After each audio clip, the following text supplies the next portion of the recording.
1875 সাল বঙ্কিমচন্দ্র বঙ্গদর্শন পত্রিকা অফিসে বসে আছেন।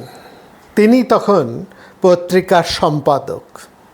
প্রায় সন্ধ্যা হয়ে এসেছে, পত্রিকার ছাপার কাজ চলছে। এমন সময় প্রেস থেকে একজন এসে বঙ্কিমচন্দ্রকে বললেন, আজ্ঞে আরও কিছু ম্যাটার চাই। বঙ্কিমচন্দ্র কিঞ্চিৎ বিব্রত। হাতের কাছে প্রকাশযোগ্য তেমন লেখা আর নেই। তিনি দেরাজ হাতড়াতে লাগলেন।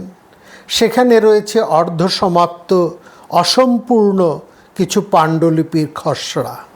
হঠাৎ তার হাতে একটা কাগজ এলো। কাগজটা টেনে নিয়ে চোখ বুলোলেন একবার। তার নিজেরই লেখা একটি গান, এক উদাস নিমেষে ধ্যানমগ্ন মুহূর্তের মন্ত্র জপ, চোখের জলে সিক্ত, হৃদয়ের রক্তরাগে রঞ্জিত, সমস্ত অন্তর মথিত করা এক মল্লারের তান। বঙ্কিমচন্দ্র আবার পড়লেন। দ্বিধা এলো মনে, না, এটা ছাপা চলে না। এ তার গোপন মনের অন্তরতম পূজার মন্ত্র। প্রকাশ্য জনতার মাঝে তাকে টেনে আনা কি ঠিক হবে? কিন্তু প্রেসের লোকটা তখনও দাঁড়িয়ে। একটা কিছু তো দিতেই হবে। তাই নিতান্ত বাধ্য হয়েই কাগজখানা দিলেন তার হাতে। যাও, কম্পোজ করে নিয়ে এসো। লোকটা চলে গেল। সাদা কাগজের মধ্যে সে যেন নিয়ে গেল এক মহামন্ত্র, এক ব্রহ্মাগ্নি। পরের দিন বঙ্গদর্শন ছেপে বার হয়ে এলো। গানটি তাতে রয়েছে। কিন্তু কি আশ্চর্য, কারও তেমন দৃষ্টি পড়ল না। সারা দেশ যেন এক ঘোর তমনিদ্রায় আচ্ছন্ন, ঘুমে অচেতন যে দেশ, তার প্রাণী কি ওই ডাক সাড়া জাগাতে পারে? বৈঠকখানায় আড্ডা জমেছে। তখনকার দিনের নামজাদা সাহিত্যিকরা বসেছেন আড্ডা জাকিয়ে। রয়েছেন রাজকৃষ্ণ মুখোপাধ্যায়, চন্দ্রনাথ বসু, নবীনচন্দ্র সেন প্রভৃতি। আলোচনা চলছে কথার পিঠে কথা। প্রসঙ্গ উঠল বঙ্কিমের বন্দে মাতরম গান নিয়ে। নবীন সেন বললেন, দেখো, একটা ভালো জিনিস, কিন্তু আধা সংস্কৃত আর আধা বাংলায় লিখে জগা খিচুড়ি করে সব মাটি হয়ে গেল। এ যেন যাত্রা দলের গোবিন্দ অধিকারীর গানের মতো। লোকের তাই ভালো লাগলো না। বঙ্কিমচন্দ্র মনে মনে আহত হলেন। বিশেষত নবীন সেনের মতো কবির কাছ থেকে এমন বেরসিক মতো উক্তি তিনি আশা করেননি। বঙ্কিমচন্দ্র বললেন, আচ্ছা ভাই, ভালো না লাগে পড়ো না। আমার ভালো লেগেছে তাই অমন করে লিখেছি। লোকের কি ভালো লাগবে আর মন্দ লাগবে আমি কি তাই বিচার করে লিখব? বন্দে মাতরম গান লোকে হৃদয় দিয়ে গ্রহণ করছে না। এই অন্তর্বেদনা বঙ্কিমচন্দ্রকে চিরদিন পীড়া দিয়ে এসেছে। এজন্য একবার বন্ধু কালীপ্রসন্ন ঘোষকে একটি পত্রে দুঃখ করে লিখেছিলেন, আমি বা আনন্দমঠ লিখিয়া কি করিব, আর আপনি বা তাহার মূল মন্ত্র বুঝাইয়া কি করিবেন? এই ঈর্ষা পরবশ আত্মদর পরায়ণ জাতির উন্নতি নাই। বলো বন্দে উদরং। এই গৃহসুখ পরায়ণ উদর সর্বস্ব জাতির উদাসীনতায় বঙ্কিম মর্মে মর্মে পীড়িত হলেও অন্তরে ছিল তার স্থির জ্বলন্ত বিশ্বাস। এমনকি মৃত্যুশয্যায় শায়িত থেকেও তার কন্যাকে তিনি বলেছিলেন, একদিন তোরা দেখে নিস, আজ থেকে 20-30 বছর পরে এই বন্দে মাতরম গান সারা দেশের মানুষের বুকের রক্তে নাচন আনবে।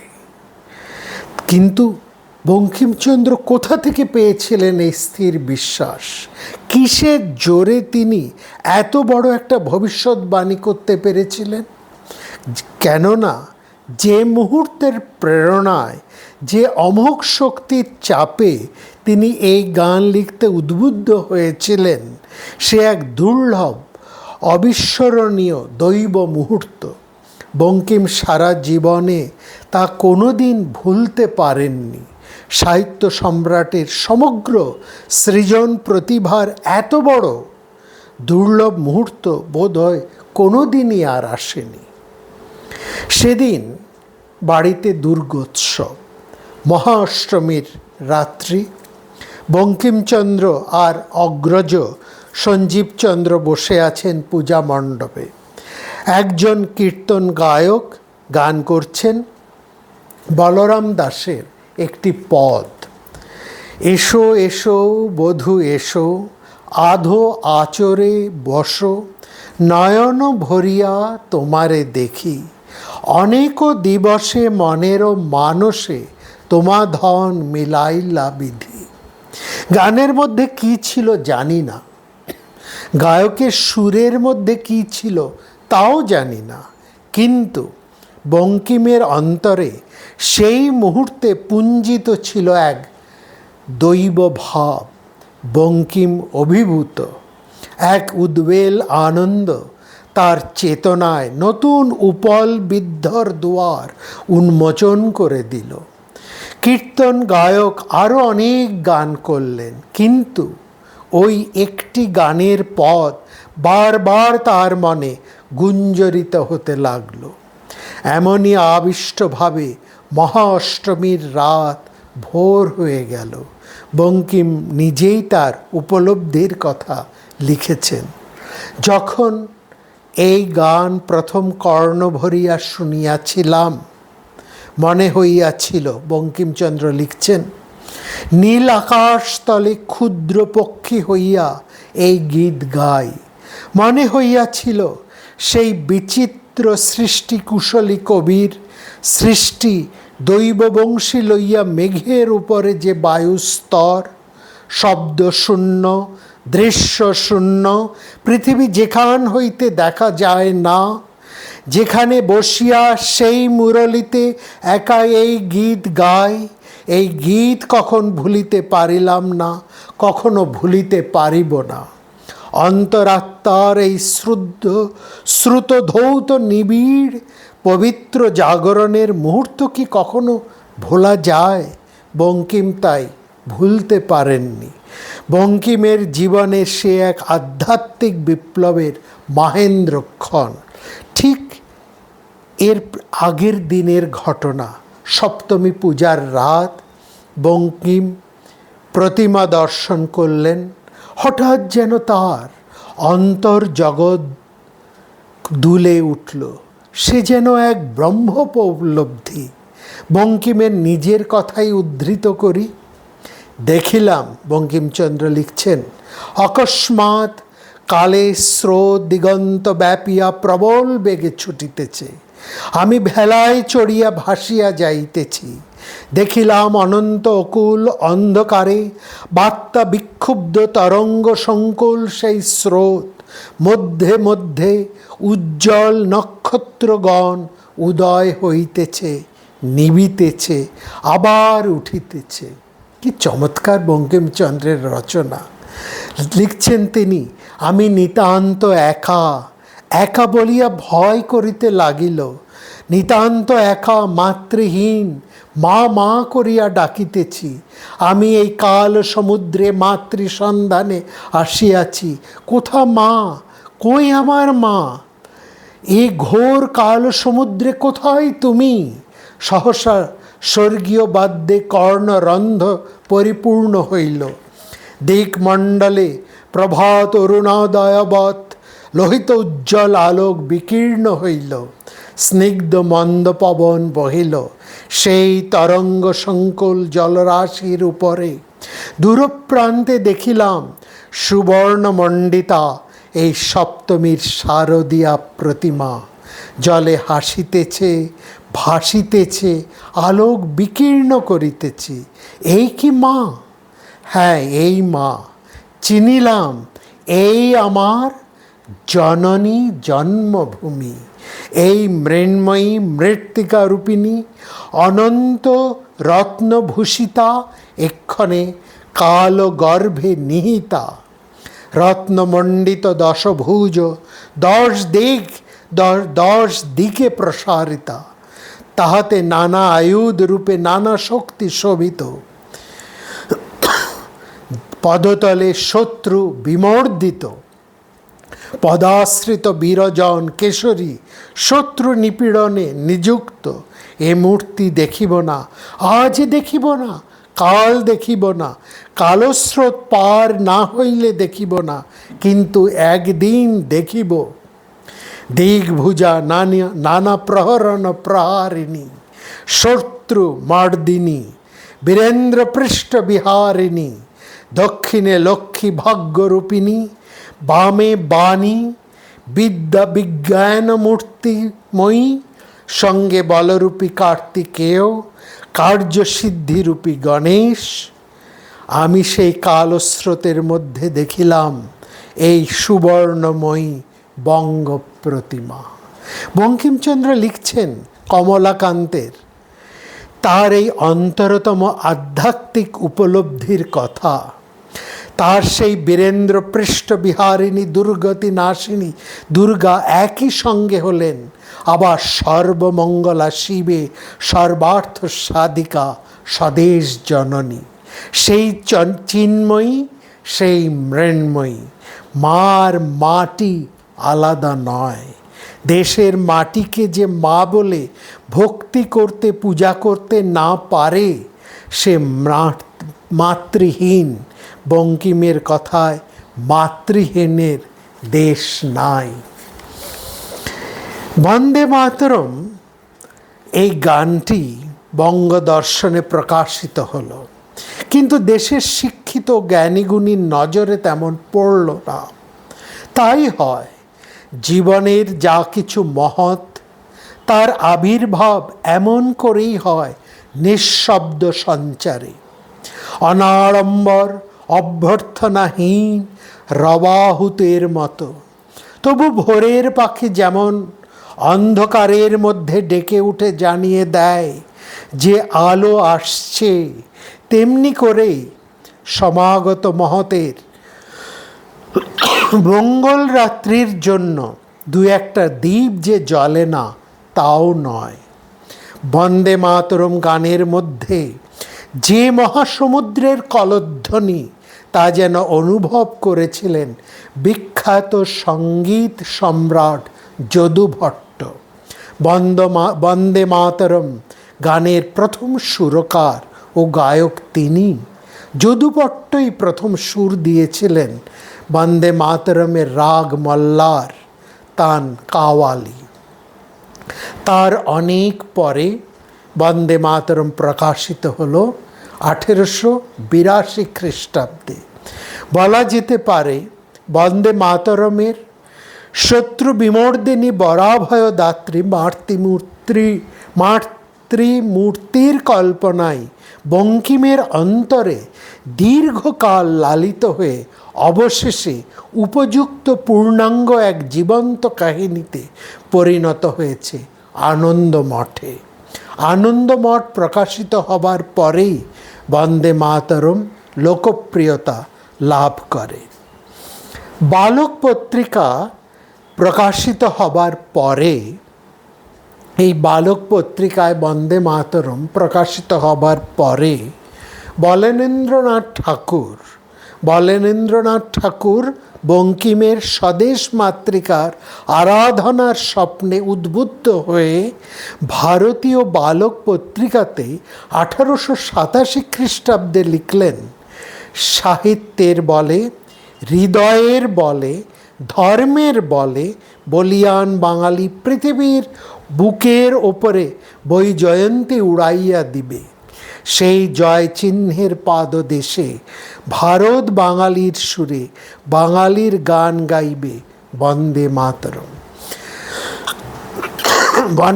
বলেন্দ্রনাথ ঠাকুরের লেখনীর ভেতর দিয়ে ভারতের অন্তরাত্মা সর্বপ্রথম তার দেশকে সমগ্র হৃদয় দিয়ে ভাবে ভক্তিতে পূজায় জীবন্ত করে লাভ করল। মাতৃহীন যেন এতদিন পরে তার মাকে পেল, সন্তান যেন প্রথম ডাকল মা বলে।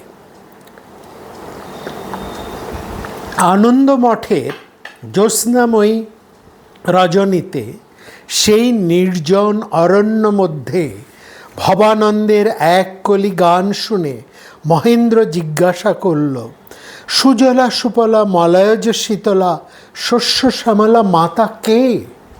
উত্তর না দিয়ে ভবানন্দ গাইতে লাগল, শুভ্র জ্যোৎস্না পুলকিত যামিনীম ফুল্লকুসমিত দ্রুমদল শোভিনীম সুহাসিনীং সুমধুর ভাষিনীম সুখদাং বারদাং মাতরম। মহেন্দ্র বলল, এ তো দেশ, এ তো মা নয়। তার উত্তরে ভবানন্দ যা বলল, ঊনবিংশ শতাব্দীর অন্তরতম স্বপ্নের ধ্যান মন্ত্র, আধ্যাত্ম ভারতের বজ্রমাণিক জ্বালা স্ফটিক মন্ত্র।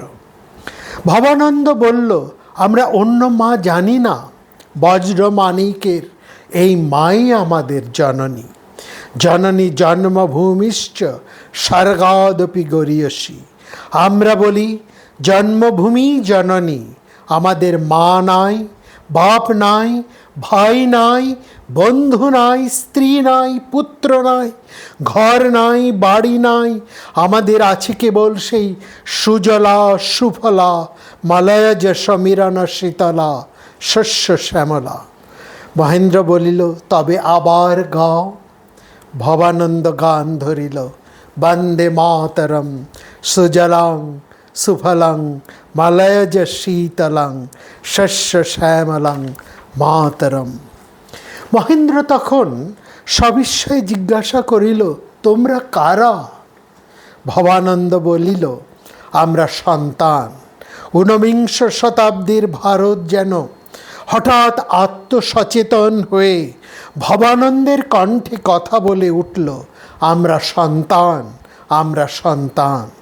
অচলায়তনের পাষাণ চাপা যে স্বদেশ প্রেম এতদিন ভারতবাসীর অন্তরে রুদ্ধ উচ্ছ্বাসে আলোড়িত হচ্ছিল, তা যেন হঠাৎ এই বন্দে মাতরম গানের ভেতর দিয়ে বিদ্যুৎস্ফুরিত হয়ে উঠল।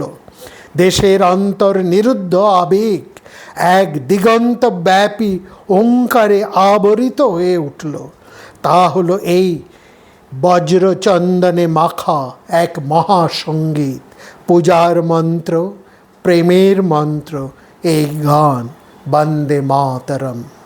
পরবর্তীকালে বাংলার ভূতপূর্ব গভর্নর লর্ড রোল্যান্ডসে পর্যন্ত এই গানকে বলেছিলেন এ প্যারাবল অফ পেট্রোইজম। রক্ত জবার মতন এই গান এনে দিয়েছে জাতির বুকে শক্তি সঞ্চারিণী তেজ। যেমন রুজে দ্য লেলের লা মার্সাইয়েল ফরাসি দেশের মানুষের মনে আগুন ছড়িয়ে দিয়েছিল, তেমনই এই বন্দে মাতরম। বন্দে মাতরমের 1875 সালে বন্দে মাতরমের গান তখনও এতটা সুধী সমাজে সাড়া জাগায়নি। এমনকি 1882 সালে আনন্দমঠ প্রকাশের পরেও তেমন উন্মাদনা সৃষ্টি করেনি। এই মহামন্ত্র যেন সুপ্ত অগ্নির মতো অপেক্ষা করছিল উপযুক্ত মহেন্দ্রক্ষণের জন্য। 1883 সালের এলবার্ট বিল নিয়ে বাংলার যে ছাত্র আন্দোলন হয়, সুরেন্দ্রনাথ বন্দ্যোপাধ্যায়ের বিচারের প্রতিবাদে যে ছাত্র বিক্ষোভ উত্তাল হয়ে ওঠে, তাতেও কিন্তু বন্দে মাতরম ধ্বনি শোনা যায়নি। অবশ্য 1886 খ্রিস্টাব্দে কলকাতার যে কংগ্রেস অধিবেশন বসে তাতে বন্দে মাতরম সঙ্গীতই গাওয়া হয়েছিল। এই প্রথম 1886 খ্রিস্টাব্দে কলকাতার কংগ্রেস অধিবেশনে সর্বপ্রথম বন্দে মাতরম গান গাওয়া হয়েছিল। তার সাক্ষ্য আমরা পাই হেমচন্দ্রের রাখি বন্ধন কবিতায়। গাহিল সকলে মধুর কাকলি, গাহিল বন্দে মাতরম, সুজলং সুফলং মলয়জ শীতলং, সুখদং বরদং মাতরম। এমনকি বঙ্কিমচন্দ্রের মৃত্যুর 2 বছর পরে 1894 খ্রিস্টাব্দে 1894 আবার যখন কলকাতায় কংগ্রেস অধিবেশন বসল, তখন স্বয়ং রবীন্দ্রনাথ এই বন্দে মাতরম গানখানি গেয়েছিলেন। তিনি এর স্বরলিপিও রচনা করেছিলেন। তারপর কেটে গেল আরও 9টি বছর। স্বদেশের মাতৃমূর্তি বঙ্কিম গড়ে তুলেছেন, মন্ত্রও রচনা করেছেন, কিন্তু সেই মূর্তিতে তখনও প্রাণ প্রতিষ্ঠা হয়নি, সেই মন্ত্রে তখনও শক্তি সঞ্চারিত হয়নি। যজ্ঞবেদী প্রস্তুত, কিন্তু তাতে তখনও অগ্নি সমৃদ্ধ করা যায়নি। দেশ যেন এই মহামন্ত্রের জন্য একজন উপযুক্ত হোতার অপেক্ষায় ছিল, যার দীক্ষা স্পর্শে মন্ত্র হয়ে ওঠে জাগ্রত শক্তি। এলেন জাতীয় জীবনের সেই মহাঋত্বিক স্বদেশ আত্মার বাণী মূর্তি শ্রী অরবিন্দ। তিনি এসে বললেন, বন্দে মাতরম কেবল একখানি গান মাত্র নয়, এ হলো জাতির প্রাণবায়ু দিয়ে গড়া তার জাগরণী মন্ত্র। এই মন্ত্র কেবল বাংলার নয়, ভারতের নয়, পরন্তু সমগ্র এশিয়ার স্বাধীনতার উদ্বোধনী মন্ত্র। The chorus of Asiatic liberty, the religion of patriotism, the religion of patriotism. 1905 সালের 7ই আগস্ট কলেজ স্কোয়ারে হাজার হাজার ছাত্র সমাবেত। বাঁধ ভাঙা বন্যার মতো জনতার শোভাযাত্রা চলছে টাউন হলের দিকে। কার্জনের বঙ্গভঙ্গ প্রস্তাবের প্রতিবাদে বিক্ষোভ মিছিল ও টাউন হলে সভা ডাকা হয়েছে। আকাশ বাতাস কাঁপিয়ে ধ্বনি উঠেছে বন্দে মাতরম। টাউন হলে সভা হলো বন্দে মাতরম গেয়ে। লক্ষ কোটির কণ্ঠের ধ্বনিতে সর্বপ্রথম এই গান জাতির মন্ত্র হয়ে উঠল। জাতির জীবনে সে এক জাগরণী মুহূর্ত। শ্রী অরবিন্দ নিজেই লিখেছেন, it is the 32 years ago that Bankim wrote his great song and few listened, but in a sudden moment of awakening from long delusions, the people of Bengal look around for the truth, and in a fated moment somebody sang Bande Mataram. The mantra had been given, and in a single day a whole people had been converted to the religion of patriotism. সেই দিন থেকে বন্দে মাতরম হয়ে উঠল জাতীয় সংগ্রামের বলদৃপ্ত এক যুদ্ধনাদ। শ্রী অরবিন্দ এই গানের মধ্যে দিয়েই যেন জাতিকে তার পরাধীনতার পরপদ লেহন বৃত্তি ত্যাগ করে সিংহ বিক্রমে জাগিয়ে তুললেন। দ্বিসপ্তকোটি ভুজে আর ভিক্ষাপাত্র নয়, তিনি তুলে দিলেন খর কর বল। তিনি বন্দে মাতরমকে বললেন, the gospel of fearless strength and force.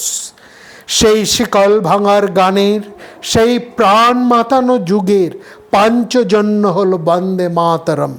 Shri অরবিন্দের সম্পাদিত যে স্বদেশী যুগের সংবাদপত্র, তারও নাম তিনি দিলেন এই বন্দে মাতরম।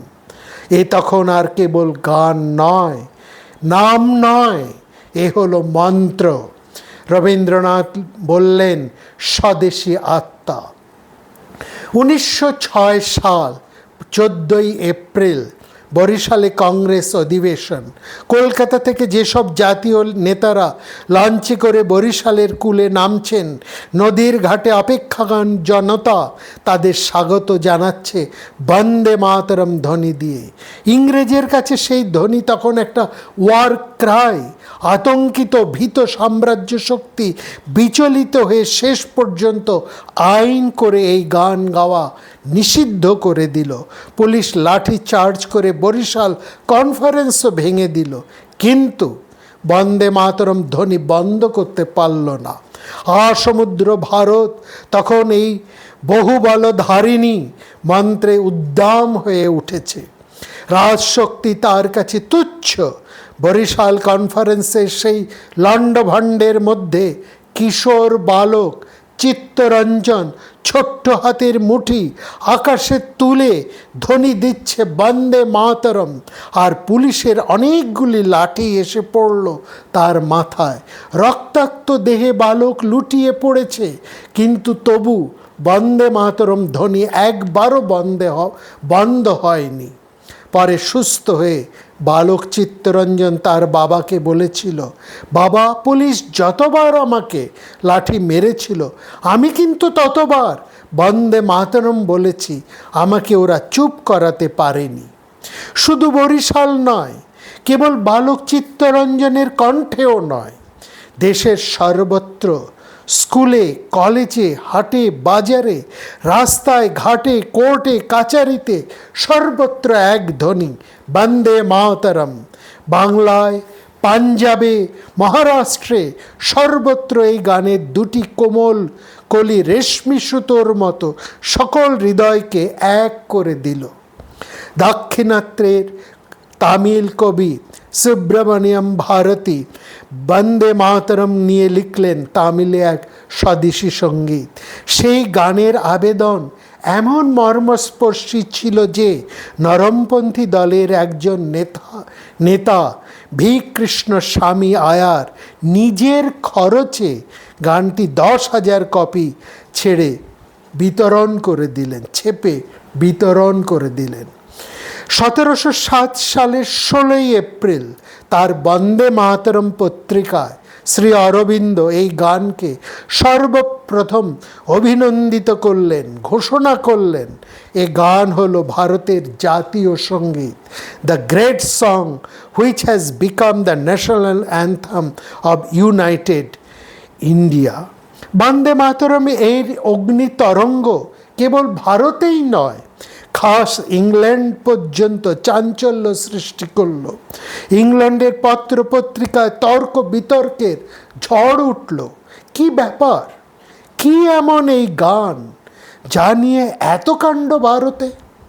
টাইমস পত্রিকায় 12ই সেপ্টেম্বর 1906 সালে ডক্টর জি.এ. গিয়ারসন দিলেন তার অদ্ভুত এক যুক্তি, সাহেবী পাণ্ডিত্যের এক বিচিত্র নমুনা। তিনি লিখলেন, ভারতীয় হিন্দুদের পক্ষে মাতৃভূমির কল্পনা করা অসম্ভব, সুতরাং বঙ্কিম তার পাশ্চাত্য শিক্ষার প্রভাবে ইউরোপের থেকেই এই ভাব পেয়েছেন। আশ্চর্য ব্যাখ্যা! যেন ভারতীয়দের কোনো স্বদেশ ছিল না, যেন তাদের মা নেই। টাইমস পত্রিকার গিয়ারসন সাহেবের এই ব্যাখ্যার বহর দেখে ভারত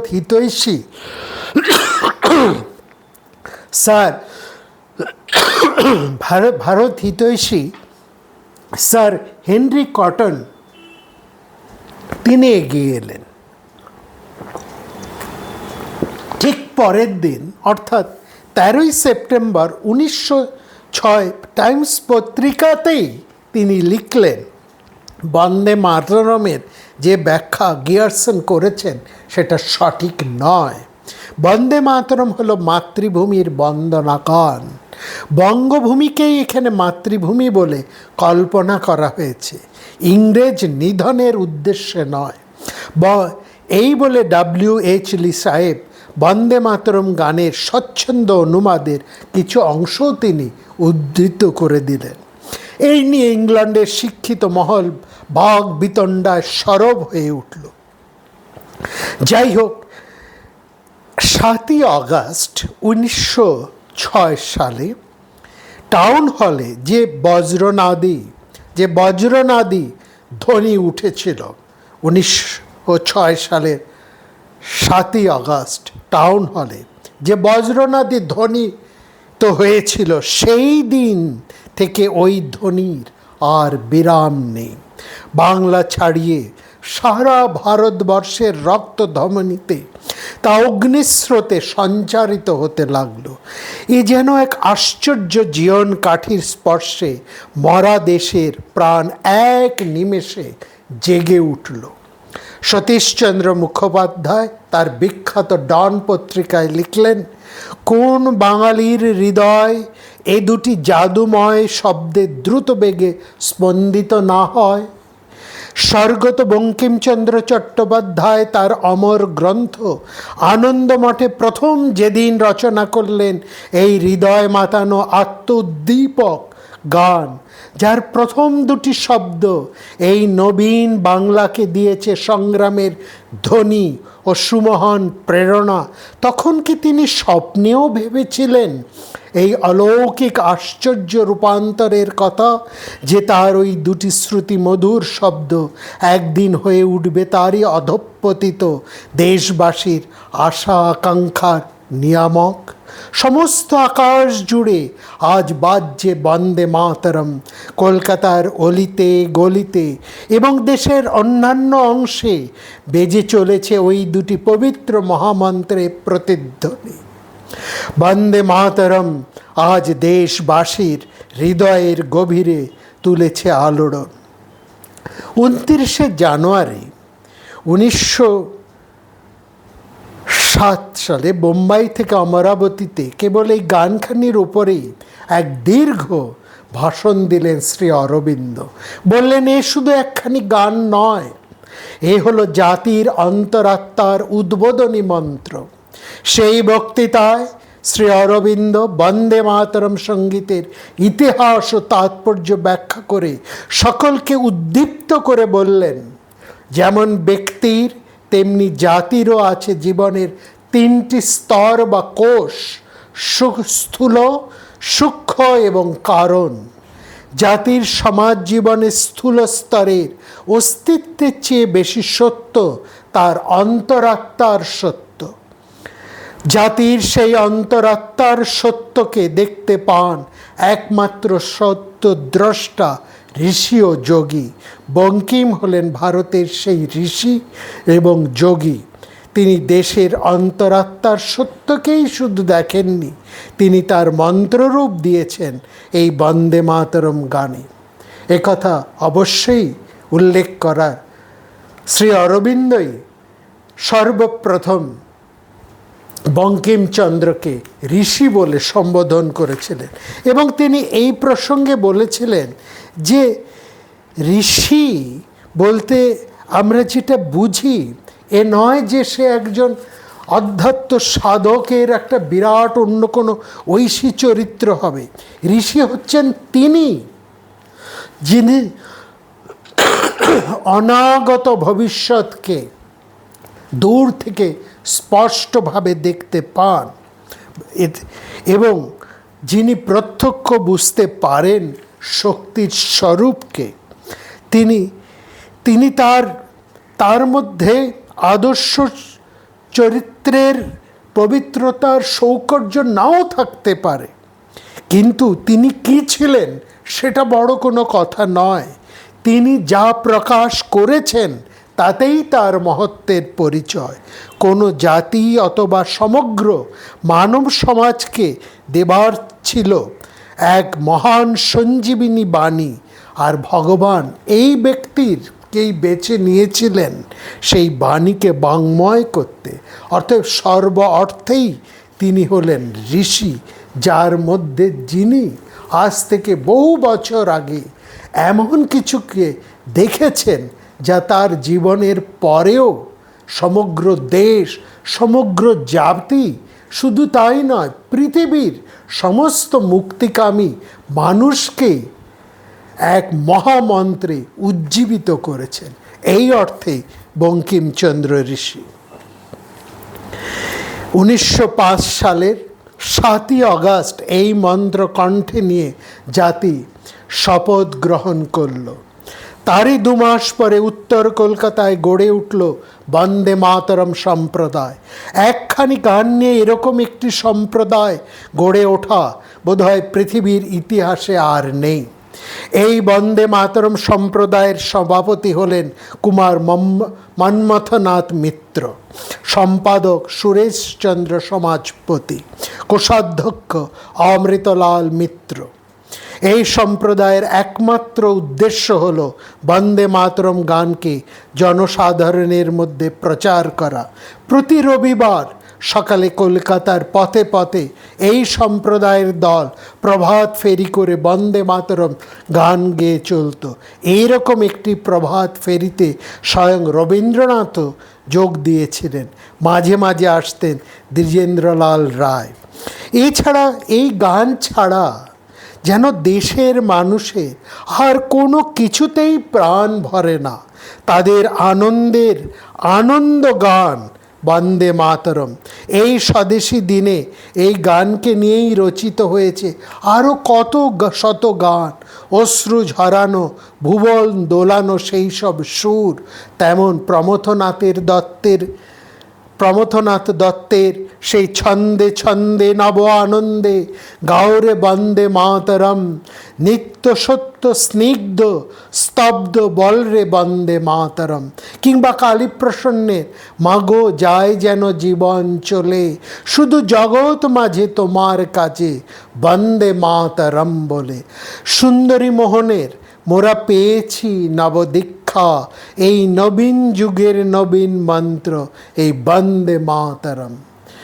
বন্দে মাতরমকে ইংরেজিতে অনেকে অনুবাদ করেছে। আমরা বলেছি শ্রী অরবিন্দ নিজে কবিতায় এবং গদ্যে এর অনুবাদ করেছেন ইংরেজিতে। এর আগে রাজনারায়ণ বোস হিন্দু ন্যাশনাল কংগ্রেসের জন্য তিনি এর ইংরেজি অনুবাদ করেছিলেন। W.H. লি অনুবাদ করেছেন। নরেশচন্দ্র সেনগুপ্ত তিনি ইংরেজিতে অনুবাদ করেছেন। হরিনাথ দে তার ইন্ডিয়ান মিরর কাগজের জন্য এর অনুবাদ করেছিলেন। বসন্ত কুমার রায় তিনিও এই বন্দে মাতরমের ইংরেজি অনুবাদ করেছেন। এছাড়াও ভারতবর্ষের বিভিন্ন প্রান্তে অনেকেই এই বন্দে মাতরমের বিভিন্ন ভাষায় অনুবাদ হয়েছে। তামিলে, দক্ষিণ ভারতের তামিল ভাষায়, তেলুগু ভাষায়, কন্নড় ভাষায়, মালায়ালাম ভাষায় বহু কবি এর অনুবাদ করেছেন। মারাঠি, পাঞ্জাবি, গুজরাটি, অসমিয়া, তারপরে আমাদের কাছের ত্রিপুরী ভাষা, তারপরে উড়িষ্যা ভাষা, কোন ভাষা নয়। এখন তো সাঁওতালি ভাষা থেকে আরম্ভ করে সমস্ত নতুন নতুন ভাষাতেও, এমনকি ভারতবর্ষের বাইরে 17টি বিদেশি ভাষায় এই গানটি শুধু অনুবাদ হয়নি, এই রবীন্দ্রনাথের যে সুর দিয়েছিলেন সেই সুরে বিভিন্ন দেশে এই অনুদিত হয়ে সেই সুরেও এই গানটি গীত হয়।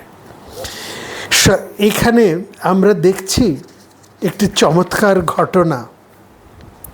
গ্যারিবাল্ডি জীবনের যেরকম যোগেন্দ্রনাথ বিদ্যাভূষণ তার চরিত কথা লিখেছেন, তিনি সেখানে লিখেছিলেন যে এই বন্দে মাতরম গানটিও আমাদের এই গ্যারিবাল্ডির মতো এই সমস্ত ভারতবর্ষের প্রাণে প্রাণে এই গান ছড়িয়ে পড়বে, উন্মাদনা করবে। 1906 সালে কাশীর কংগ্রেস অধিবেশনে এই গানটি হয়েছিল। এই গানটি গেয়েছিলেন সেখানে সরলা দেবী। প্রথমে বলা হয়েছিল তাকে প্রথম দুটি স্তবক গাইবার জন্য, কিন্তু উপস্থিত সমস্ত শ্রোতাদের দাবিতে সরলা দেবী পুরো গানটি সেখানে গেয়েছিলেন। যাই হোক, এরপরে যখন ভারতবর্ষের স্বাধীনতার প্রাক্কালে আমাদের দেশের জাতীয় সঙ্গীত কী হবে এটা নিয়ে একটা দ্বন্দ্ব তৈরি হলো, কারণ তখন রবীন্দ্রনাথের জনগণমন এসে গেছে এবং এদিকে রয়েছে বঙ্কিমচন্দ্রের এই বিখ্যাত বন্দে মাতরম। তখন প্রশ্ন হলো, বন্দে মাতরমের এই পুরো গানটা থাকবে নাকি প্রথম দুটো স্ট্যাঞ্জা? এটা নিয়ে একটা দ্বন্দ্ব তৈরি হয়েছিল। দেশবন্ধু এবং নলিনী কিশোর এরকম অনেকেই তারা পুরো গানটা রাখার দিকে চেয়েছিলেন, যে পুরো গানটাই থাকা হোক। তখন সুভাষচন্দ্র বসু তিনি রবীন্দ্রনাথকে সমর্থনে তিনি প্রথম এই যে দ্বন্দ্ব এর একটা সমাধা করেন। তিনি বিশেষ করে সুভাষচন্দ্র বসু এবং রবীন্দ্রনাথ এগিয়ে এলেন এর একটা সমাধানে। পুরো গানটি নয়, প্রথম দুটি স্ট্যাঞ্জাকেই সেখানে রাখা হলো।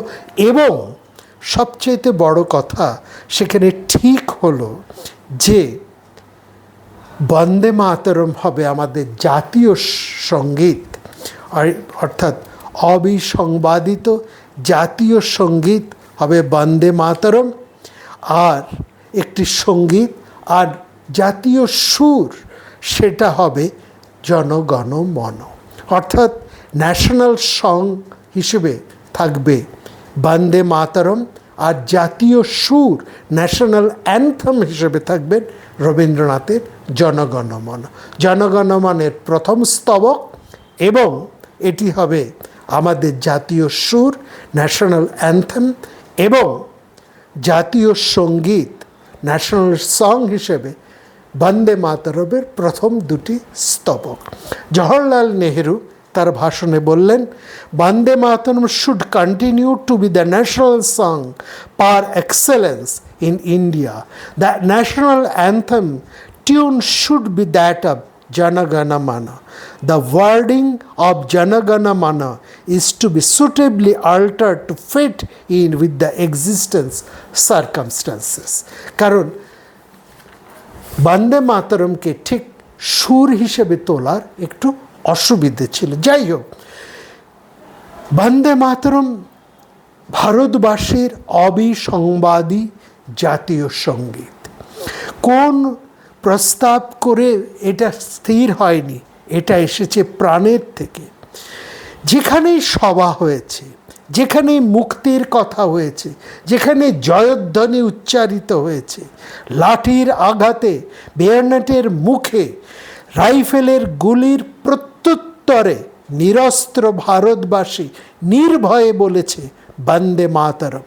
আন্দামানের সেলুলার জেলে, বার্মার মান্দালয়ে, হিজলিতে, বক্সারে সর্বত্র কারা প্রাচীর কেঁপে উঠেছে বাহুবলধারিণী এই মহামন্ত্রধ্বনিতে। গানটির সুর সবসময় হয়তো একরকম ছিল না, হতো না। সঙ্গীতকেও গাওয়া হতো না, কোথাও সম্পূর্ণ, কোথাও আংশিক। তবু সংকল্প এক, সাহস এক, দৃঢ়তা এক, কোটি কণ্ঠ কাল কাল নিনাদ কারালে। সুতরাং জাতীয় সংগ্রাসে গানটিকে জাতীয় সঙ্গীত হিসেবেই তা স্থির করা হলো।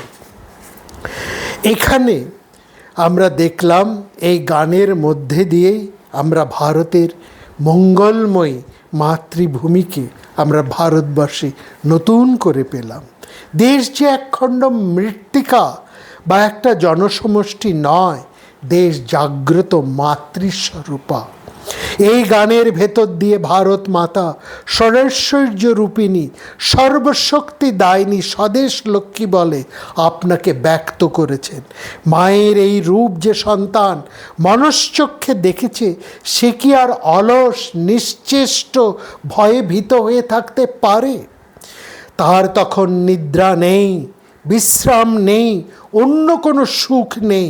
তার একমাত্র চেষ্টা, কত দিনে মায়ের মন্দির সম্পূর্ণ হবে, মাকে পূজার বেদিতে প্রতিষ্ঠিত করতে পারবে।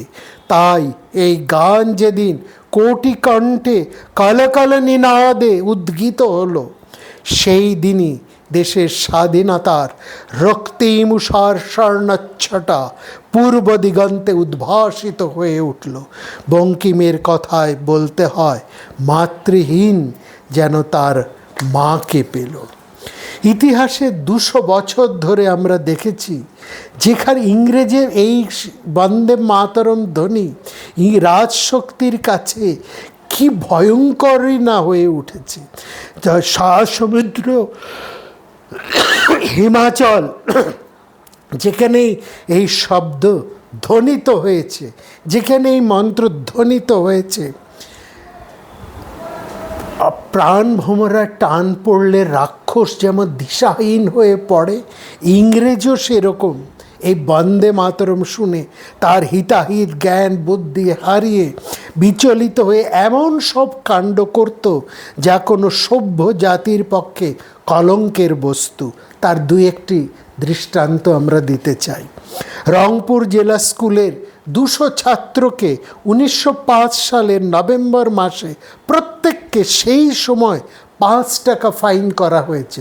যে সময় মনে রাখবেন মাত্র 2 পয়সা যদি কেউ আয় করে তার সারাদিনে খাওয়া পড়া চলে যায়। সেই সময় প্রত্যেক ছাত্রকে 5 টাকা ফাইন করা হয়েছিল। তাদের অপরাধ, তারা একটা মিটিংয়ে যোগ দিয়েছিল যেখানে বন্দে মাতরম গান করা হয়েছিল।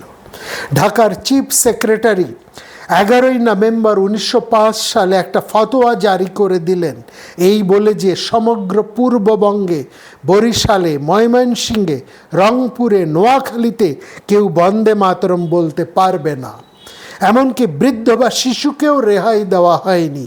ছাত্রদের স্কুল থেকে এক্সপেলড করা হয়েছে, বেত মেরে শাস্তি দেওয়া হয়েছে। সেই সময়কার সংবাদপত্র রিপোর্টে বলেছে, whipping triangle has been posted outside the magistrate court in Barishal.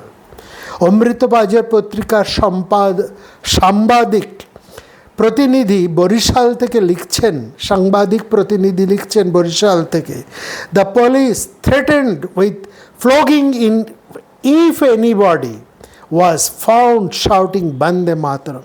British সরকার যে কতটা দিশেহারা পড়েছিল তার একটা কাণ্ড জ্ঞানহীন হাস্যকর নমুনা পাওয়া যায় ইন্সপেক্টর অফ স্কুল ঢাকা ডিভিশনের 18ই জানুয়ারির 1906 সালের একটা সার্কুলারের। তাতে কিশোরগঞ্জ হাই স্কুলের হেডমাস্টারকে নির্দেশ দেওয়া হয়েছে, আপনার স্কুলের প্রথম ও দ্বিতীয় শ্রেণীর মানে ক্লাস 9 and 10 এই ছাত্রদের প্রত্যেককে বাধ্যতামূলক নিজের খাতায় 500 বার এই কথা লিখতে হবে যে বন্দে মাতরম বলে চিৎকার দেওয়াটা মূর্খের এবং বর্বরের কাজ, এতে সময় নষ্ট হয়। ভেবে দেখুন। এছাড়া রাস্তায় যেখানে কেউ বন্দে মাতরম বলছে অমনি সেখানে পুলিশ এসে সেই তল্লাটের সকলকে নির্বিচারে মারধর করতে শুরু করেছে। গৃহবধূরাও সেখানে বাদ পড়েনি। এমন ঘটনা সেখানে সর্বত্র ঘটত। এমন করে পুলিশের উন্মত্ত লাঠি কত কিশোর পালকের তাজা রক্তে লাল হয়ে উঠেছে। বুলেটের বর্বর পদভারে দলিত হয়েছে কত নারী পুরুষের সম্ভ্রম ও লজ্জা। তবু বন্দে মাতরম ধ্বনি তারা বন্ধ করতে পারেনি। সমগ্র বাংলার এই পুলিশের এই তাণ্ডব চলেছে নৃশংসভাবে পাঞ্জাবে, মহারাষ্ট্রে, বাংলার, আসামে, উড়িষ্যার বিভিন্ন প্রান্তরে। শ্রী অরবিন্দ তার বন্দে মাতরম পত্রিকায় লিখলেন, স্বৈরাচারীর রক্তচক্ষু কোনোদিন জাতির ভবিষ্যৎকে রোধ করতে পারে না। অস্ট্রিয়ানরা ভ্রুকুটি হেনেছে, তথাপি ইতালি স্বাধীন হয়েছে। ব্রিটিশের ভ্রুকুটিকে তুচ্ছ করে আমেরিকা স্বাধীন হয়েছে। স্পেনের রক্তচক্ষুকে উপেক্ষা করে কিউবা স্বাধীন হয়েছে। জয় পরাজয়ের ভেতর দিয়েও আমরা লক্ষ্যে পৌঁছব। ওদের আখি যত রক্ত হবে, মোদের আখি তত ফুটবে, গাইলেন রবীন্দ্রনাথ। এমনকি খাস ইংরেজ sir Evan Jones the National Review পত্রিকায় লিখলেন, if once the tolerance million are fully imbued with hatred of the British, our ruler has gone. Our army may be strong, but it would be impossible to to hold hundreds of millions in check if they are determined to get rid of us. Sir Evan জোন্সের এই কথা নবশক্তি পত্রিকায় উদ্ধৃত করা হয়েছিল। তার এই কথা যে কত সত্য পরবর্তী ইতিহাস তার সাক্ষী। বন্দে মাতরম ভারতবর্ষের অন্তর্বীজ, ভারতবর্ষের মন্ত্রশক্তি। এই দুটি শব্দের মধ্যে দিয়েই ভারতবর্ষ তার অন্তরাত্মার জাগ্রত উদ্যত সেই তেজস্বীকে অনুভব করেছিল। আজ ভারতবর্ষের স্বাধীনতা দিবসের প্রাক্কালে এবং ভারতবর্ষের সেই মহান ঋষি শ্রী অরবিন্দের জন্মদিনে প্রাক্কালে আমরা বন্দে মাতরম এই শব্দদ্বয়ের উৎপত্তি, তার জনক ঋষি বঙ্কিমচন্দ্রকে স্মরণ করলাম। আমরা স্মরণ করলাম সেই বন্দে মাতরমের ইতিহাস, এই সঙ্গে আমাদের ভারতবর্ষের স্বাধীনতা সংগ্রামের সেই উজ্জ্বল মুহূর্তকে, আমাদের আত্মগরিমার সেই দীপ্ত তেজদীপ্ত সেই স্বদেশ প্রীতির ভাবনাকে এবং সর্বোপরি ঋষি অরবিন্দকে সবার মধ্যে আজকে ভারতবর্ষের এই তেজ, এই বীর্য, এই শক্তি, এই গরিমা সঞ্চারিত হোক, এই প্রার্থনা। সবাই ভালো থাকুক।